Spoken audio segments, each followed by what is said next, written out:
그건 정말 말도 안 되는 수치였습니다. 미국도 중국도 아직 상용화하지 못하고 힘들어하는 그 기술의 벽. 한국은 조용히 그 벽을 넘어 방법을 열었습니다. 화려한 홍보도 언론을 통해 떠벌린 적도 없었습니다. 그저 단 하나의 실험 결과로 세계 항공 기술계를 조용히 뒤흔든 나라. 회의장엔 정적이 흘렀고 기술 강국들의 얼굴에는 믿기 힘든 충격과 당혹감이 떠올랐습니다. 그때 누군가 작게 그러나 깊이 있는 목소리로 말했습니다. 그들은 단지 모방하고 조립하는 나라가 아니었습니다. 20년 경력의 미국 항공엔진 기술자가 털어놓은 충격적인 고백. 그가 직접 목격한 한국 기술의 실체는 무엇이었을까요? 사연 시작 전 구독과 좋아요 부탁드립니다. 저는 마이클 그랜트입니다. 미국 동부에 있는 한 항공엔진 개발소에서 20년 넘게 일해온 기술자입니다. 지금까지 수많은 테스트와 실패를 반복했고 그 과정에서 제 손을 거쳐간 합금 블레이드만 해도 수천 개는 넘을 겁니다. 항공엔진이라는 건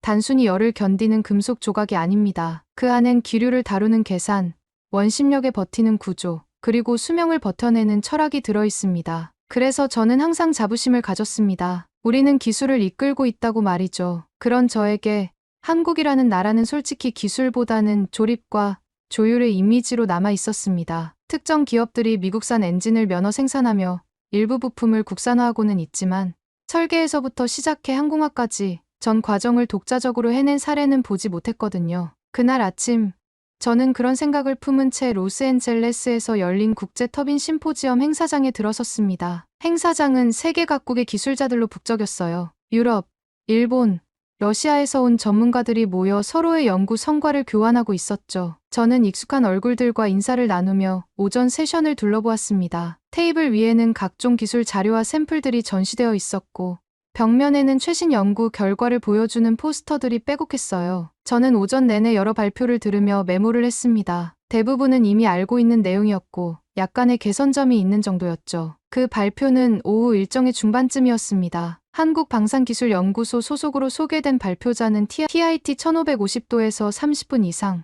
안정운전이 가능하다는 실험 결과를 보여주었습니다. 엔진이 아니라 시제 모듈 기반의 실험이라는 설명도 곁들였지만 그래도 그 수치는 우리 연구소에서도 아직 공식적으로 도달하지 못한 영역이었습니다. 처음에는 그저 귀담아 듣지 않으려 했어요. 실험실 조건에서만 가능한 수치겠지라고 생각했거든요. 하지만 발표자가 보여준 데이터와 그래프들은 너무나 체계적이고 정밀했습니다. 그분은 화려한 수사 없이 오직 데이터와 사실만을 담담하게 말했어요. 그 차분함이 오히려 더 묵직한 무게감으로 다가왔습니다. 저는 얼떨떨했습니다. 발표가 끝났을 때 옆자리에서 익숙한 음성이 들려왔습니다. 시험이야 뭐 누구나 할 수 있지. 상용화가 어렵지. 중국 국영항공기술원에서 온 린타오였습니다. 그는 한국 측을 가리키며 피식 웃더군요. 그 나라는 늘 뭔가를 조립하긴 잘해. 근데 자기 머리로 만든 건 글쎄. 저는 그 말에 아무 대답도 하지 못했습니다. 왜냐면 그 순간 제 머릿속에서도 같은 생각이 맴돌고 있었으니까요. 정말 가능했을까? 단순히 실험 조건에서 나온 수치 아닐까? 그리고 솔직히 말하면 그 발표가 진짜라면 우리가 뭔가를 놓치고 있다는 뜻이었으니까요. 질의응답 시간에 여러 기술자들이 날카로운 질문을 던졌지만 한국 발표자는 모든 질문에 차분하게 대답했어요. 그리고 그 모든 대답에는 확신과 겸손함이 함께 담겨 있었습니다. 무엇보다 놀라웠던 것은 그들이 자신들의 성과를 자랑하기보다는 앞으로 가야 할 길을 더 많이 이야기했다는 점이었어요. 그날 이후 저는 제 안에 있던 편견과 처음으로 마주하게 되었습니다. 어쩌면 지금까지 우리가 세계를 바라보는 시선에 큰 오류가 있었던 건 아닐까 하는 생각이 머릿속을 맴돌기 시작했습니다. 며칠 뒤 발표 당시 사용됐던 실험 데이터를 요약한 문건이 저희 연구소 내부 기술팀으로 회람됐습니다. 물론 모든 자료가 공개된 건 아니었고 일부 온도 유지 데이터와 소재 분석 결과만 첨부되어 있었습니다. 그런데 그 내용을 본 순간 제 손끝이 저도 모르게 멈칫했습니다. TIT 1550도, 30분간 안정 유지, 소재 변형률 1% 미만, 냉각 채널의 열분산 곡선도 안정적. 그건 수치 하나하나가 허투루 흘려볼 수 없는 물건들이었습니다. 저는 서류를 놓고 잠시 창밖을 바라보았습니다. 20년 넘게 이 분야에서 일하며 수많은 연구 결과를 검토해왔지만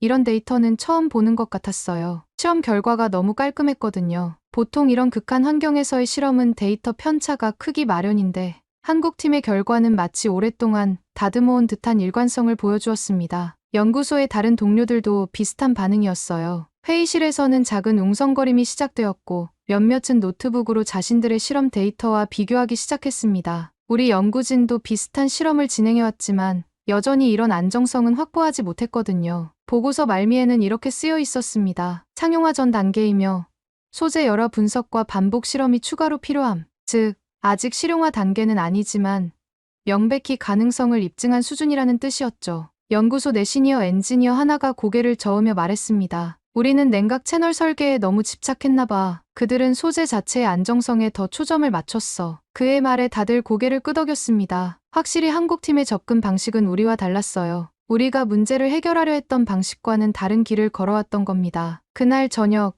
저는 린타오와 호텔 근처의 바에서 마주쳤습니다. 그는 위스키 잔을 들고 태연하게 묻더군요. 오늘 그 보고서 봤어? 봤지. 제가 짧게 답하자 그는 어깨를 으쓱였습니다. 그들이 내놓은 게 진짜면 우린 자존심 문제요. 우린 WS15를 만들기 위해 20년 넘게 돈을 부었어. 그런데도 아직 고온에서 블레이드가 휘는 걸 못 잡고 있단 말이지. 린타오의 눈에는 당혹감이 서려 있었습니다. 그는 항상 자국의 기술력을 자랑스러워했고 서방 기술을 따라잡는 것이 그의 사명이었으니까요. 그런데 이제 그가 쫓아야 할 대상이 다른 아시아 국가라니 그에겐 큰 충격이었을 겁니다. 그는 말을 멈추고 조용히 잔을 비웠습니다. 그러더니 제 쪽을 슬쩍 보며 중얼이듯 말했습니다. 한국이 그걸 해냈다는 게 나는 믿기지 않소. 뭔가 빠뜨린 거 아닐까? 데이터든 조건이든. 저는 그의 마음을 이해했습니다. 우리 모두 비슷한 감정을 느끼고 있었으니까요. 이 분야의 전문가로서 자부심을 가지고 일해왔는데 갑자기 우리가 간과했던 곳에서 놀라운 결과가 나왔다는 사실을 받아들이기는 쉽지 않았습니다. 저는 그 순간 제 안에서 갈라지는 두 개의 생각을 느꼈습니다. 하나는 그 수치를 부정하고 싶은 마음, 다른 하나는 혹시 그게 진짜일지도 모른다는 막연한 두려움이었습니다. 한국 기술에 대해 가진 고정관념이 그 데이터를 마주한 제 눈앞에서 조용히 금이 가기 시작했습니다. 바에서 나와 호텔방으로 돌아가는 길, 저는 스마트폰으로 한국방산기술연구소에 대한 정보를 찾아보았습니다. 그들의 역사, 연구 분야, 그동안의 성과들, 이전에는 관심 있게 살펴보지 않았던 내용들이었죠. 그리고 놀랍게도 그들은 이미 수년 전부터 항공 엔진 블레이드와 관련된 논문들을 꾸준히 발표해오고 있었습니다. 단지 우리가 주목하지 않았을 뿐이었어요. 하지만 저는 그 감정을 쉽사리 인정할 수 없었습니다. 린타오의 말처럼 어쩌면 저건 그냥 실험실 안에서나 가능한 쇼일지도 모른다고 스스로를 설득하며 그날 밤을 보내야 했습니다. 하지만 깊은 내면에서는 이미 변화가 시작되고 있었습니다. 다음 날 아침, 저는 조심스럽게 한국 기술자의 연락처를 찾아 이메일을 보냈습니다. 물론 공식적인 교류나 문의는 아니었습니다. 그저 데이터 검토에 감사한다는 짧은 인사에 불과했죠. 사실 그 이메일을 쓰는 제 손끝은 부끄럽게도 다소 떨리고 있었습니다. 왜 그랬는지는 저도 정확히 설명할 수 없습니다. 다만 제 안에서 우리가 놓치고 있는 무언가가 있다는 막연한 직감이 커지고 있었던 것 같습니다. 메일을 보내고 나서 저는 평소와 다른 감정이 밀려오는 것을 느꼈습니다. 20년 넘게 항공 엔진 분야에서 일하면서 저는 늘 우리가 최고라는 자부심을 가지고 있었습니다. 미국의 기술력이 세계를 선도한다는 믿음이 제 정체성의 일부였죠. 하지만 이제 그 확신이 흔들리고 있었습니다. 마치 오랫동안 쌓아온 세계관이 조금씩 균열을 일으키는 것 같았어요. 연구소 복도를 걸으며 저는 문득 벽에 걸린 항공 엔진의 단면도를 바라보았습니다. 얼마나 많은 국가들이 이 복잡한 기계를 독자적으로 만들 수 있을까요? 손가락으로 꼽을 정도로 소수의 나라들 뿐이었습니다. 그리고 이제 한국이 그 문턱에 서 있다는 사실이 실감났습니다. 그리고 며칠 뒤 저희 부서의 기술 전략팀 회의가 열렸습니다. 그 회의 자료에는 한국 측 실험 성과에 대한 요약 검토 보고서가 포함돼 있었죠. 보고서에는 이렇게 적혀 있었습니다. 해당 소재는 기존 F 블레이드 합금 대비 열팽창 개수와 필요한계에서 통계적으로 우세하며 냉각 채널 설계 역시 열 분산 효과가 뚜렷함. 다만 시제품 수준의 결과이며 반복성 및 찬공기 적용 가능성은 검증 필요. 회의실은 평소보다 조용했습니다. 모두가 이 데이터의 의미를 곱씹고 있었죠. 우리 연구소의 수석 엔지니어 중 한 명인 로버트가 침묵을 깼습니다. 이건 단순한 실험 결과가 아니야. 체계적인 접근법과 꾸준한 연구의 결과물이라고 봐야 해. 그는 잠시 멈추고 계속했습니다. 우리가 간과했던 부분일 수도 있어. 그들이 어떻게 이 결과에 도달했는지 더 깊이 이해할 필요가 있어. 그 문장 하나하나가 제 눈에는 낯설게 느껴졌습니다. 왜냐하면 그 표현이 너무나 정제되어 있었기 때문입니다. 시험 결과의 과장도, 과시도 없었습니다. 자신들이 얼마나 해냈는지를 외치는 대신 아직 가야 할 길이 많다는 식의 조심스러운 태도만이 보였거든요. 보고서를 더 자세히 살펴보면서 저는 그들의 실험 방법론에 주목하게 되었습니다. 그들은 단순히 결과만 발표한 것이 아니라 그 과정에서 겪은 실패와 한계점도 명확하게 기술했어요. 이는 매우 드문 접근법이었습니다. 보통 우리는 성공적인 결과만 강조하고 실패는 최대한 숨기려 하거든요. 하지만 그들은 자신들의 실패까지도 투명하게 공유하며 그것이 어떻게 더 나은 결과로 이어졌는지를 보여주었습니다. 그때 저는 이상한 충격을 받았습니다. 그들은 기술을 과시하지 않았습니다. 그들은 겸손하게 증명했고 조용히 증거를 남겼습니다. 그들의 보고서는 마치 오랜 시간 동안 누군가에게 인정받으려 애쓰기보다는 자신들의 내적 기준을 충족시키기 위해 노력해온 듯한 인상을 주었습니다. 회의가 끝난 후 저는 복도에서 우리 연구소의 젊은 엔지니어 제시카와 마주쳤습니다. 그녀는 미국 최고의 공과대학을 졸업한 유망주였죠. 마이클, 이 데이터 정말 놀랍지 않아요? 한국 팀이 어떻게 이런 결과를 얻었는지 정말 궁금해요. 그녀의 눈은 호기심으로 반짝였습니다. 그녀에게는 국적이나 출신보다 순수한 기술적 호기심이 더 중요했던 거죠. 린타오는 회의실 한쪽에 앉아 그 보고서를 뚫어지게 보고 있었습니다. 회의가 끝난 후 그가 조용히 제게 말했습니다. 그게 진짜라면 한국은 조용히 우리를 앞질렀다는 뜻이오. 중국은 늘 보여주려 했지만 그들은 그냥 만들어 놓고 있었다는 거지. 그의 눈에는 복잡한 감정이 서려 있었습니다. 경쟁자에 대한 인정, 어쩌면 부러움까지도 느껴졌습니다. 그리고 저 역시 비슷한 감정이었습니다. 기술 개발에 있어 우리는 항상 보여주기에 집중했었습니다. 하지만 한국은 증명하기에 집중했던 것이죠. 그 말을 들으며 저는 정말이지 마음 깊은 곳에서 무언가 무너지고 있다는 걸 느꼈습니다. 오랜 시간 동안 쌓아온 기술에 대한 우월감이 어쩌면 그들 앞에선 무책임한 자만이었을지도 모른다는 생각이 들었거든요. 호텔로 돌아가는 길, 저는 문득 한국이라는 나라에 대해 더 알고 싶다는 생각이 들었습니다. 이전에는 단순히 기술을 따라오는 나라로만 여겼던 나라가 이제는 깊은 호기심과 존경심을 불러일으키고 있었으니까요. 그들은 기술을 말하지 않았습니다. 그들은 기술을 다루는 태도를 보여주었습니다. 그리고 그 태도에서 저는 무언가 배울 점이 있다는 것을 깨닫기 시작했습니다. 며칠 뒤, 저는 조심스레 한국 기술자 측에 추가 질의를 보냈습니다. 정식 회신은 아니었지만 그들은 제가 요청한 몇 가지 여력학 관련 데이터를 비상업적 검토 목적으로 공유하겠다고 답변해왔습니다. 그 답장에는 복잡한 기술 용어보다 더 인상 깊은 말이 한 줄 쓰여 있었습니다. 저희는 기술을 팔기 전에 기술을 지키는 방법부터 배웠습니다. 이메일을 읽는 순간 저는 잠시 움직임을 멈췄습니다. 그 한 문장이 제게 강한 인상을 남겼거든요. 우리는 항상 기술을 개발하면 바로 상용화와 수익 창출을 생각했습니다. 하지만 그들은 기술을 지키고 성숙시키는 데 더 중점을 두고 있었던 겁니다. 저는 그들이 보내온 데이터 파일을 열었습니다. 화면에 나타난 그래프와 표들을 보며 저는 다시 한번 놀라움을 금치 못했습니다. 그것은 단순한 실험 결과 이상이었습니다. 그 안에는 철저한 검증 과정과 오랜 시간에 걸친 연구의 흔적이 담겨 있었거든요. 그 문장을 읽는 순간 저도 모르게 한숨이 나왔습니다. 우리는 언제나 기술을 만들면 그걸 얼마나 팔 수 있을지를 먼저 따졌습니다. 그들은 기술을 만들며 그걸 얼마나 오래 보호할 수 있을지를 먼저 고민한 겁니다. 첨부된 자료에는 온도 상승 곡선, 소재 수명 예측, 여러 시뮬레이션 외에도 시험편 100개 이상을 반복 테스트한 피로도 그래프가 포함돼 있었습니다. 아무도 보지 않는 실험을 그렇게까지 반복해야 했을까요? 단지 수치를 보여주기 위한 것이었다면 그럴 필요는 없었을 겁니다. 하지만 그들은 자기들만의 기준을 갖고 그 과정을 증명하고 있었던 겁니다. 제 연구실에서 저는 그 데이터를 하나하나 분석해 나갔습니다. 그들의 실험은 단순히 한두 번의 시도가 아니라 수백 번의 반복과 검증을 거친 결과였습니다. 그리고 그 과정에서 그들은 실패를 두려워하지 않았습니다. 오히려 실패를 통해 더 강한 성공의 기반을 다져나갔던 것이죠. 데이터 말미에는 향후 연구 방향에 대한 간략한 메모가 있었습니다. 그들은 아직도 이 기술을 완벽하게 여기지 않았습니다. 더 높은 온도, 더 긴 유지 시간, 더 적은 변형률을 목표로 하고 있었죠. 그들에게 이번 성과는 목적지가 아니라 과정의 일부였던 것입니다. 이 정도까지 했다고? 같은 부서의 한 동료가 자료를 보며 조용히 말하더군요. 이건 단순한 실험이 아니라 하나의 태도네. 그 말이 제 마음에 강하게 와닿았습니다. 맞습니다.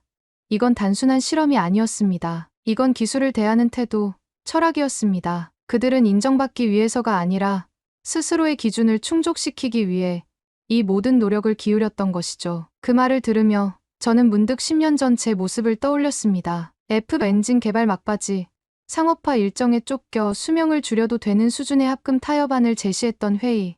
그땐 그게 효율적이라 생각했지만 지금은 좀 다르게 보입니다. 우리는 항상 적당히 괜찮은 수준에서 타협하는 경향이 있었습니다. 하지만 그들은 타협하지 않았습니다. 그들은 자신들이 설정한 기준에 도달할 때까지 멈추지 않았습니다. 사무실 창문을 통해 석양이 지는 모습을 바라보며 저는 깊은 생각에 잠겼습니다. 아마도 이것이 한국이라는 나라가 지난 수십 년간 놀라운 발전을 이룰 수 있었던 비결이 아닐까? 그들이 가진 끈기와 열정, 그리고 타협하지 않는 자세가 오늘의 성과를 만들어낸 것이겠죠? 그들이 쌓은 건 단지 기술이 아니었습니다. 믿음으로 만든 구조였고 책임으로 다져진 결과물이었습니다. 이제 저는 점점 확신하게 되었습니다. 우리가 바라보던 그 조립국은 어느새 독립적 철학을 갖춘 기술국가로 변화해 있었습니다. 그리고 그 변화는 다른 어떤 데이터보다 제 마음에 더 깊은 충격을 주었습니다. 자료를 검토한 다음 날, 저희 부서에서는 긴급 기술전략회의가 열렸습니다. 의제는 단 한 가지였습니다. 한국기술연구소의 시제 엔진 실험 결과에 대한 평가와 대응. 회의실은 평소보다 붐볐습니다. 부서장뿐만 아니라 연구소 이사까지 참석했으니 이 문제가 얼마나 심각하게 받아들여지고 있는지 알 수 있었죠. 회의실 앞쪽 스크린에는 한국 측이 공개한 데이터와 우리 연구소의 최신 실험 결과가 나란히 표시되어 있었습니다. 숫자상으로는 미묘한 차이였지만 기술적으로는 큰 격차를 의미했죠. 특히 고온 환경에서의 안정성 부분에서 그들의 우위는 명백했습니다. 회의 초반 몇몇 동료들은 여전히 조심스러웠습니다. 이게 정말 상용화 가능한 수준일까? 혹시 발표용으로 조정된 결과는 아닐까? 그런 의심의 목소리가 여기저기서 들렸습니다. 오랫동안 기술 우위를 자랑해온 우리 연구소에서 이런 결과를 받아들이기란 쉽지 않았으니까요. 그러나 저와 몇몇 실험 데이터 검토팀은 고개를 저었습니다. 해당 실험은 분명히 기술적 신뢰성을 갖고 있습니다. 단결정 초합금의 고온 내구성과 필름 쿨링의 분산 효율 모두 우수했고 무엇보다 데이터 간 일관성이 뛰어났습니다. 제가 말을 마치자 회의실에 잠시 침묵이 흘렀습니다. 누구나 그 결과가 진짜임을 알고 있었지만 인정하기는 쉽지 않았습니다. 그건 단순히 실험 결과 하나의 문제가 아니었으니까요. 우리의 자존심, 그리고 지금까지 우리가 갖고 있던 기술적 우월감이 흔들리고 있었습니다. 회의실에 정적이 흘렀습니다. 누구도 쉽게 말을 잇지 못했습니다. 왜냐하면 이건 단순한 경쟁 기술의 등장이 아니라 우리가 놓치고 있던 방향 감각의 충돌이었기 때문입니다. 우리는 항상 더 화려하고, 더 강력하고, 더 빠른 기술을 추구해왔습니다. 하지만 그들은 조용히, 하지만 확실하게 기초를 다지며 나아갔던 것이죠. 데이터 분석팀의 수석 연구원인 에밀리가 자리에서 일어났습니다. 그녀는 컴퓨터 화면을 가리키며 말했습니다. 이것 보세요. 그들의 실험에서 가장 인상적인 부분은 결과의 안정성입니다. 온도 변화에 따른 소재의 반응이 예측 가능하고 일관성 있어요. 이건 수백 번, 어쩌면 수천 번의 실험과 조정을 거쳐야만 가능한 결과입니다. 그날 오후 기술 전략 책임자 한 명이 이렇게 말했습니다. 우리가 2030년 목표로 잡았던 실험이 다른 곳에서 먼저 실현됐다면 이건 위협이 아니라 기회일 수 있습니다. 지금이라도 교류를 모색해보는 게 옳습니다. 그의 발언에 몇몇은 동의했고 일부는 여전히 회의적이었습니다. 결국 회의는 한국 측과의 기술 교류 가능성을 타진해보기로 결론 지어졌습니다. 물론 공식적인 교류는 아니고 비공식적인 학술 차원의 접근이었죠. 그래도 이것은 큰 변화였습니다. 이전까지 우리는 항상 가르치는 입장이었으니까요. 회의가 끝난 뒤 저는 로비에서 린타오를 다시 마주쳤습니다. 그는 커피를 손에 쥔 채 말없이 서 있었습니다. 한참 만에 그가 입을 열었습니다. 그들이 이걸 그냥 조립한 줄 알았는데 그게 아니었어. 한국은 그동안 조용히 자기 길을 가고 있었던 거지. 우린 늘 성과를 보여주려 했지만 그들은 누구에게도 말하지 않고 실험실을 지켰던 거요. 그의 목소리에는 놀라움과 함께 어떤 존경심이 묻어 있었습니다. 몇 년 전만 해도 그가 이런 말을 할 거라고는 상상도 못했을 겁니다. 그는 항상 자국의 기술력만을 자랑스러워했으니까요. 하지만 이제 그도 변화하고 있었습니다. 저는 그 말을 듣고 한동안 아무 말도 하지 못했습니다. 린타오는 커피 한 모금을 넘기고 조용히 이렇게 말했습니다. 아마 이젠 우리가 따라가야 할지도 모르겠어.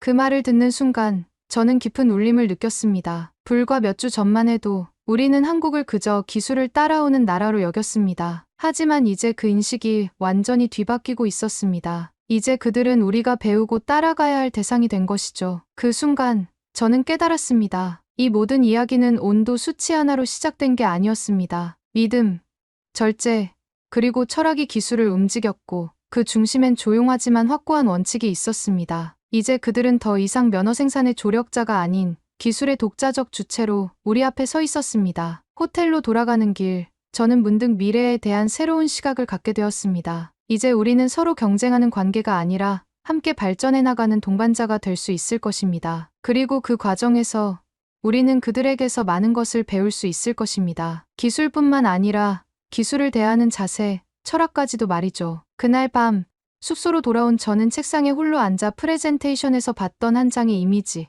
고운 레얼 블레이드의 현미경 사진을 다시 꺼내 들었습니다. 호텔룸의 조용한 공간에서 저는 그 이미지를 오랫동안 들여다보았습니다. 그것은 단순한 금속 조직이 아니라 어떤 이야기를 담고 있는 것 같았습니다. 조밀하게 배열된 결정 조직, 열에 의해 뒤틀리지 않은 블레이드의 가장자리, 냉각 채널이 남긴 미세한 흔적까지. 그건 단순한 금속이 아니었습니다. 그건 수천 번의 실험과 수년간의 반복이 빚어낸 신념의 결과였죠. 저는 노트북을 열고 한국방산기술연구소의 홈페이지를 찾아보았습니다. 그들의 연구 역사와 성과들이 차분하게 정리되어 있었습니다. 화려한 홍보 문구나 과장된 표현 없이 오직 사실만을 담담하게 나열하고 있었죠. 그 태도에서도 그들의 철학이 느껴졌습니다. 그 순간 저는 알 수 없는 감정에 휩싸였습니다. 그들은 보여주지 않았지만 분명히 들리는 게 있었습니다. 우리는 팔기 위해 만들지 않았습니다. 우리는 따르기보다 감내하며 만들었습니다. 그들의 태도에서 묻어나오는 메시지였습니다. 창밖으로 보이는 로스앤젤레스의 밤 풍경을 바라보며 저는 깊은 생각에 잠겼습니다. 지금껏 저에게 기술이란 몇 도를 버티는가, 몇 분을 유지하는가, 누가 먼저 양산에 성공하는가로 나뉘는 싸움이었습니다. 숫자와 성능, 그리고 상업적 성공이 기술의 가치를 결정한다고 생각했습니다. 하지만 이 실험은 달랐습니다. 이건 기술이라는 이름으로 만든 침묵의 증명서 같았습니다. 그들은 누구에게 인정받기 위해 이 기술을 개발한 것이 아니었습니다. 그들은 자신들이 설정한 기준, 자신들이 믿는 가치를 실현하기 위해 이 모든 노력을 기울였던 것입니다. 누군가에게 인정받기 위한 게 아니라 자기 자신에게 물어보기 위해 만든 구조물. 그 안엔 오직 숫자가 아니라 시간, 인내, 책임, 그리고 조용한 확신이 들어 있었습니다. 저는 연구실에서 함께 일했던 젊은 엔지니어들을 떠올렸습니다. 그들은 항상 빠른 결과, 화려한 성과를 원했습니다. 더 빨리, 더 높이, 더 강하게라는 모토 아래 우리는 때로는 중요한 것들을 놓치고 있었는지도 모릅니다. 과정보다는 결과에, 깊이보다는 속도에 집중했던 것이죠. 그 순간 저는 처음으로 기술이라는 것이 단지 성능의 증명이 아니라는 걸 깨달았습니다. 기술이란 결국 사람이 선택한 방향의 집합체였고 그 방향이 곧 그 나라의 풍도하다는 것을요. 한국 기술자들이 보여준 것은 단순한 실험 결과가 아니었습니다. 그것은 그들의 철학,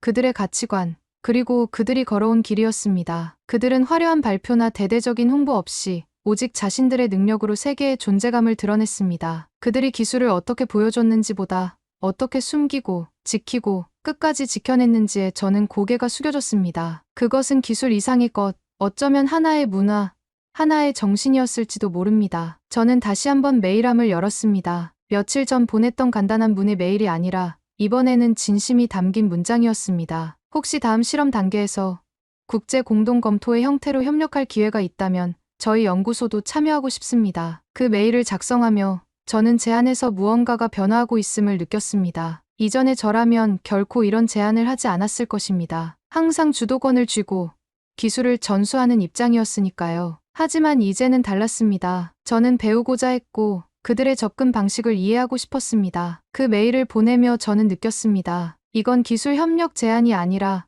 겸손한 배움의 시작을 알리는 선언이었습니다. 그리고 그렇게 제 마음속에서 그 나라는 처음으로 기술의 대상이 아니라 존경과 교류의 대상이 되어 있었습니다. 며칠 뒤 심포지엄 폐막을 앞두고 열린 비공개 소규모 기술 토론에서 한국 기술자와 다시 마주하게 되었습니다. 그는 심포지엄 첫날 발표를 했던 그 연구원이었습니다. 가까이서 보니 그는 생각보다 젊었습니다. 아마도 40대 초반 정도로 보였고 조용하고 차분한 인상이었습니다. 회의실에는 각국에서 10여 명의 기술자들이 둘러앉아 있었습니다. 대화는 주로 항공 엔진 블레이드의 내열성에 관한 것이었습니다. 그동안 각 나라에서 시도했던 접근법과 한계점들이 공유되었죠. 한국 기술자의 차례가 되었을 때 그는 고개를 약간 숙이며 말을 시작했습니다. 저희 연구는 아직 초기 단계입니다. 과대평가되어서는 안 될 것 같습니다. 그러면서도 그의 설명은 명확하고 체계적이었습니다. 그는 자신들의 실험에서 중요했던 요소들을 하나하나 짚어가며 이야기했습니다. 그는 그때도 겸손한 말투를 잃지 않았습니다. 아직은 실험실 수준입니다. 항공기 적용까지는 갈 길이 멉니다. 하지만 그 눈빛은 말하고 있었습니다. 우리는 아직 조심스럽지만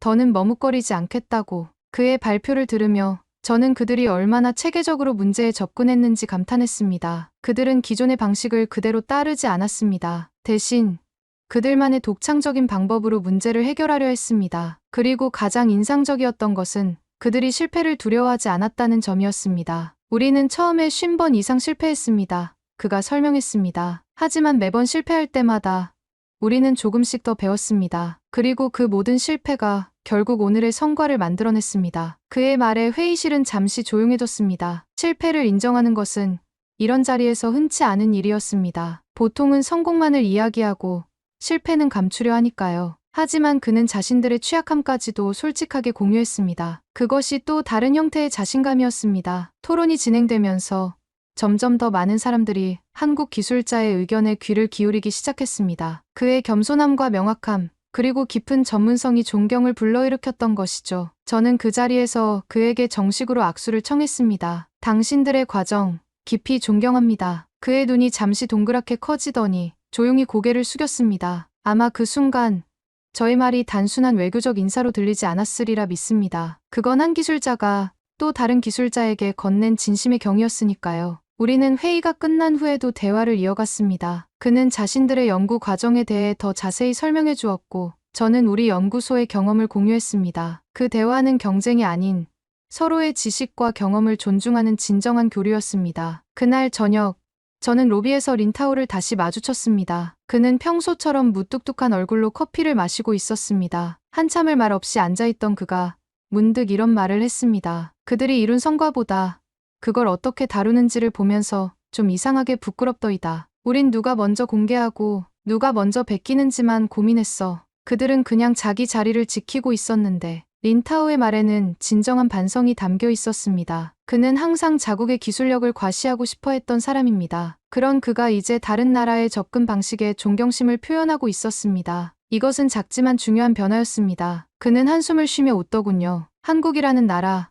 내겐 늘 조립국가였는데 지금은 잘 지어진 구조물 같아. 누구에게도 흔들리지 않는. 그 말에 저는 잠시 가슴이 먹먹해졌습니다. 그날의 웃음이 조롱이 아니라 인정으로 바뀌는 순간, 그건 말보다 훨씬 깊은 전환이었습니다. 호텔로 돌아가는 길, 저는 이번 심포지엄이 제게 준 의미를 곱씹었습니다. 이것은 단순한 학술 행사가 아니었습니다. 저에게는 세계를 바라보는 시각이 변화하는 순간이었습니다. 그리고 그 변화는 앞으로 제 연구 방향에도 영향을 미칠 것입니다. 며칠 후, 이 회의에 참가했던 유럽, 중동, 동남아의 몇몇 기술 기관에서 비공식적으로 해당 실험에 대한 기술 교류 가능성을 타진해 왔다는 소식을 들었습니다. 그건 한국이 처음으로 국제적 기술의 대화 테이블 위에 이름을 올렸다는 뜻이기도 했습니다. 그 어떤 선전도, 수치도, 광고도 없이 오직 조용한 실험 하나로 이뤄낸 성취, 그것이 얼마나 강력한 메시지를 전달하는지 저는 이제야 이해했습니다. 돌이켜보면 이 모든 변화는 1550도에서 30분간 유지라는 짧은 문장에서 시작됐습니다. 하지만 그 문장의 뒤에는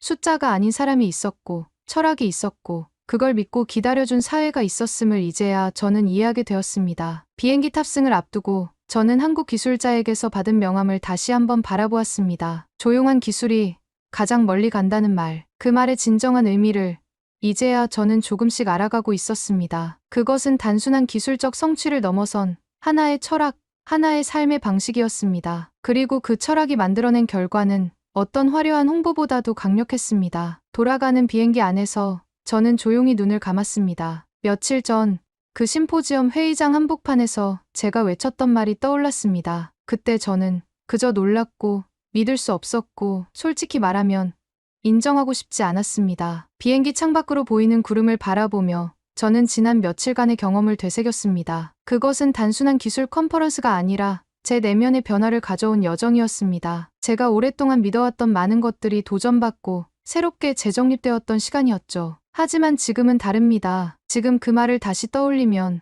그건 단순한 기술적 반응이 아니라 제 안에 오래된 틀 하나가 무너지는 소리였다는 걸 압니다. 그것은 저의 편견, 저의 고정관념, 어쩌면 저희 오만함이 깨지는 소리였을지도 모릅니다. 비행기 안에서 제공된 식사를 하면서 저는 한국에 대해 더 알아보고 싶다는 생각이 들었습니다. 예전에는 그저 지나쳤던 나라가 이제는 깊은 호기심의 대상이 되었으니까요. 그들의 역사, 문화, 그리고 어떻게 그들이 이런 기술력을 갖추게 되었는지 더 이해하고 싶었습니다. 우리는 늘 성능을 경쟁했고 스펙을 숫자로 나열하며 우열을 가려왔습니다. 그 과정에서 때때로 우리는 기술을 이기는 도구로 시장 점유율을 위한 무기로 여기곤 했습니다. 그리고 때로는 그 경쟁에서 우리보다 뒤처진 국가들을 덜 발전된 나라로 여겼죠. 하지만 그들은 기술을 책임의 언어로 대했고 믿음의 형식으로 다듬어갔습니다. 그들에게 기술은 경쟁의 도구가 아니라 미래를 향한 의무였던 것 같습니다. 그리고 그 의무감이 결국 오늘의 성과를 만들어냈던 것이지요. 한 번도 외치지 않았지만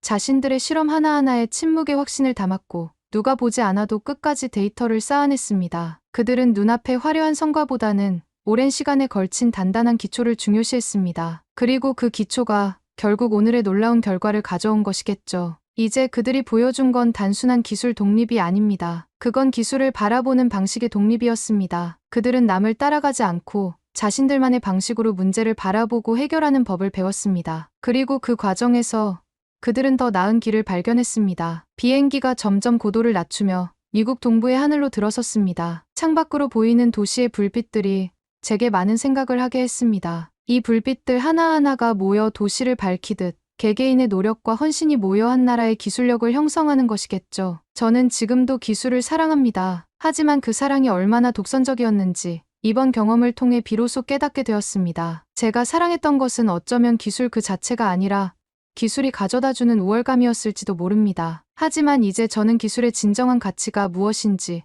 조금은 더 이해하게 되었습니다. 그리고 문득 이런 생각이 들더군요. 기술이란 건 결국 사람이 만드는 겁니다. 성능이 아니라 그걸 대하는 자세와 마음이 그 나라의 기술 수준을 보여주는 거라고 말입니다. 그리고 그 자세와 마음이 결국 그 나라의 미래를 결정짓는 것이겠죠. 비행기가 착륙하자 제 휴대폰 알림이 울렸습니다. 한국기술연구소 측에서 공동 검토 방식에 대해 긍정적으로 검토 중이라는 짧은 메일이 도착해 있었습니다. 작은 한 줄이었지만 그 문장은 저에게는 커다란 울림이었습니다. 그 메일을 읽으며 저는 이번 여정이 단순한 출장이 아니라 새로운 시작점이 될 것임을 느꼈습니다. 이제 우리는 경쟁자가 아닌 동반자로서 함께 발전해 나갈 수 있을 것입니다. 그리고 그 과정에서 우리는 서로에게 많은 것을 배울 수 있을 것입니다. 이제 저는 그들을 경쟁자가 아니라 미래를 함께 설계할 수 있는 기술적 친구로 바라보고 있습니다. 그리고 그 첫걸음을 가능하게 해준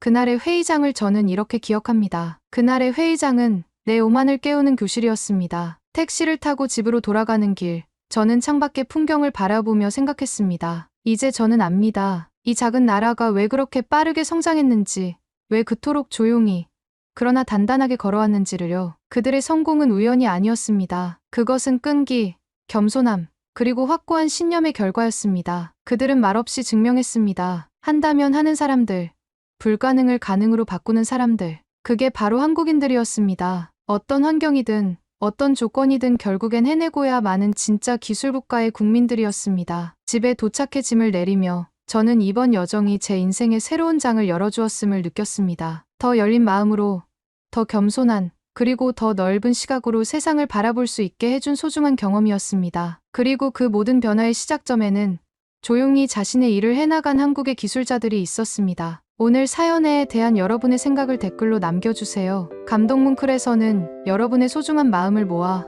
사연 주인공들에게 전해드리고 있습니다. 여러분 주변에 감동적이거나 재미있는 실제 사연들을 제보받고 있으니 언제든 저희 공식 메일로 제보해주세요. 오늘 들려드린 사연에 공감하셨다면 구독과 좋아요 눌러주시고 주변 분들과도 공유해주세요. 여러분의 작은 관심과 응원이 더욱 좋은 콘텐츠를 만드는 데 큰 힘이 됩니다. 오늘도 여러분의 하루의 작은 즐거움이라도 되었기를 바라며 지금까지 감동뭉클이었습니다. 끝까지 시청해주셔서 감사합니다.